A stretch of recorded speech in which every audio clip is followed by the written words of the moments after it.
बिस्मिल्लाहिर्रहमानिर्रहीम अस्सलामुअलैकुम। Welcome back to अलमियास kitchen में। उम्मीद करती हूँ आप सब खैरियत से होंगे। आज हम बनाने जा रहे हैं संगाड़े। सबसे पहले हम इनको धोएंगे। धोने के दो मकसद हैं, एक तो ये गीले हो जाते हैं और दूसरा इस पर जो कचरा वगैरह लगा होता है वो अच्छी तरह से साफ़ हो जाता है।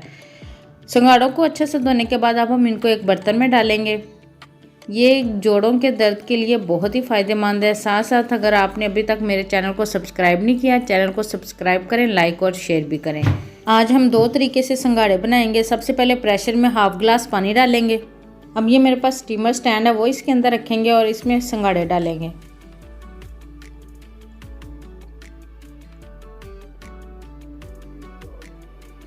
प्रेशर में संगाड़े डालने के बाद अब हम इनको पकने के लिए रख देंगे। जब इसकी विसल चलनी स्टार्ट हो जाए तब हम चूल्हा बंद कर देंगे और इसकी विसल को उठाएंगे नहीं। इसी तरह जब इसकी सारी गैस ख़त्म हो जाएंगे तब हम प्रेशर खोलेंगे। दूसरी तरफ ये मेरे पास एक बॉल है। अब हम इसमें पानी वगैरह कुछ नहीं डालेंगे, कुछ संगाड़े हम इसमें डालेंगे और इसको डालने के बाद हम ऊपर से कवर करके तकरीबन आधे से पौने घंटे के लिए दम वाली आंच में पकने के लिए रखेंगे।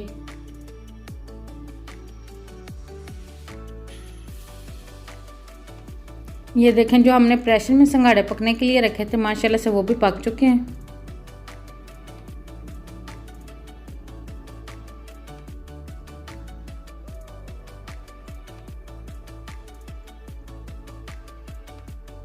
दूसरी तरफ जो हमने बाउल में संगाड़े पकने के लिए रखे थे तकरीबन उनको भी पौना घंटा हो चुका है। ये देखें माशाल्लाह से वो भी हमारे संगाड़े बन चुके हैं। मैं उम्मीद करती हूँ आपको मेरी वीडियो ज़रूर पसंद आई होगी। मुझे और मेरी टीम को दुआ में ज़रूर याद रखें। मिलते हैं नेक्स्ट वीडियो में, तब तक के लिए अल्लाह हाफिज़।